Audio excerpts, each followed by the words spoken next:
Құдай жарылқасын сіздерді. Құдайдың құдіретті күші сіздердің бойыңызда болсын. Құдай сіздерді жарылқап ақ батасын берсін. Өйткені Құдайға әрқашанда біздерді қуантуға Құдайдың құдіреті дайын. Құдай біздерді әрқашанда өзінің киелі рухымен жетелеп, өзінің сөзіне толтырсын. Бүгінгі құтқарылу мейрамымен сізді құттықтаймыз. Сіздерге зор денсаулық тілейміз. Құдайдың ақ батасын тілейміз. Осы киелі кітапқа үңіліп, киелі кітаптан нәр тауып, әрқашанда сусын тауып, әрқашанда Құдайдың ашылу аянында болыңыздар. Аумин. Ишая жазған ізгі хабар 53-ші тарау 4-ші аятта былай деп жазылған: шынында Құдайдың қызметшісі біздің қасіретімізді өзіне алды, біздің ауруларымызды өз мойнына көтерді. Оны құртылып азап шегуін Құдайдың бұйрығы деп ойладық. Алайда Құдайдың қызметшісі біздің күнәларымыз үшін түйреліп, біздің әділетсіз істеріміз үшін құртылды. Оның тартқан жазасы біздерге амандық пен тыныштық әкелді. Оның жаралары арқылы біз рухани дертімізден саулықтық. Барлығымыз адасқан қойлардай тентіреп, өз бетімізбен жүрдік. Ал жаратқан ие біздің күнәларымызды қызметшісінің мойнына артты дейді. Көрдіңіздер ме? Құдай ол сондай құдіретті, ол сондай қасиетті. Ол біздерге амандық пен тыныштық береді. Ол біздерге саулық береді. Ол біздерге өзінің жарылқауын төгіп тұр. Ол біздерге мәңгілік өмір берді.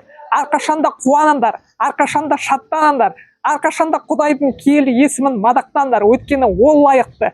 Бүкіл мадақ, бүкіл алғыс, бүкіл даныққа. Көрдіңіздер ме? Құдай біздерге үлкен бағалы сый төледі біздің саулығымыз үшін.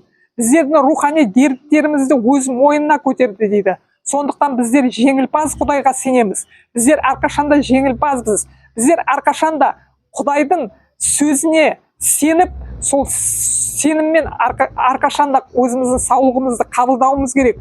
Өйткені Құдайға сенбей, Құдайдың сөзіне сенбей әрекет жасауға ешқашанда болмайды. Өйткені біздер сенуші адамдармыз. Біздер сеніммен аламыз әрбір саулықты, біздер сеніммен аламыз әрбір жарылқауды.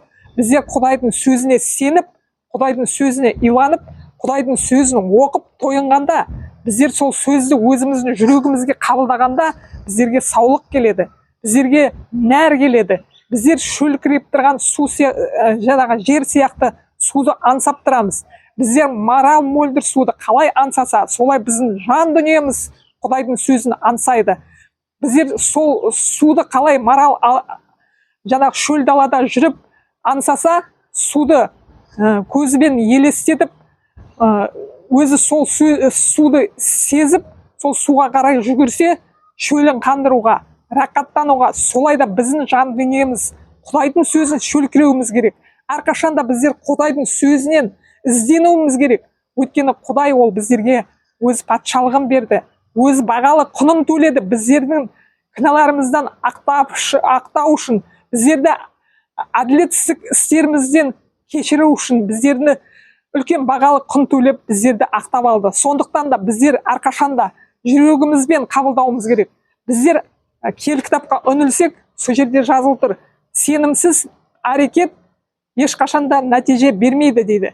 Біздер сеніп, осы жазылған сөзді өзіміздің жүрегімізге қабылдап, егілген дән сияқты өзіміздің дұғаларымызбен әрқашанда суарып тұруымыз керек. Сонда біздер жеңілпаз боламыз. Сонда біздерге ешқашанда қара түнек басымшылық жасай алмайды. Өйткені біздерді Құдай өз қанатымен, қалқанымен қорғап тұрады. Сондықтан Құдай жарылқасын сіздерді. Құдайға сеніп, Құдайға иланып, әрқашанда Құдайдан саулықты сеніммен сұраңыздар. Әрқашанда мықты болыңыздар. Ешқашанда жеңілмеңіздер. Егер де сіздердің мұқтаждықтарын, я болмаса проблемаларыңыз тау болып тұрса, соған бұйырыңыздар. Иса Масихтың атынан байлаймын барлық қара түнектің істерін. Мен Исаға сенемін. Мен шынайы жеңілпаз Құдайға сенемін. Тозақты жеңген Құдайға, маған мәңгілік өмір сыйлаған Құдайға сенемін деп жарияласаңдар, соны жүректеріне қабылдап, соған сеніп, соны өзіңіздің рухыңызға алсаңыздар, сонда жеңілпаздық күшті көресіңдер. Сонда жеңілпаздық, жеңісті көресіңдер. Сосын Құдайды мадақтайсыңдар. Құдай сіздерді жарылқасын. Біздер мына киелі кітапта, киелі жазбада жаңағы жазылғандай бәріміз адасқан қойлар сияқты болдық. Өз тәшпіштерімізбен тентіреп жүрдік. Әрқашанда бір нәрсені іздеп жүрдік. Өзіміз білмейміз не нәрсе екенін. Бірақ та Құдай айтады, маған келіңдер, мен сіздерге амандық пен тыныштық беремін деп. Біздер даладан іздемей, біздер егерде Құдайдың сенушісі болсақ, Құдайды іздеп жүрген адам болсақ, Құдайдың сөзін шөлкіреп жүрген адам болсақ, біздер білеміз қай жерден нәр алуға.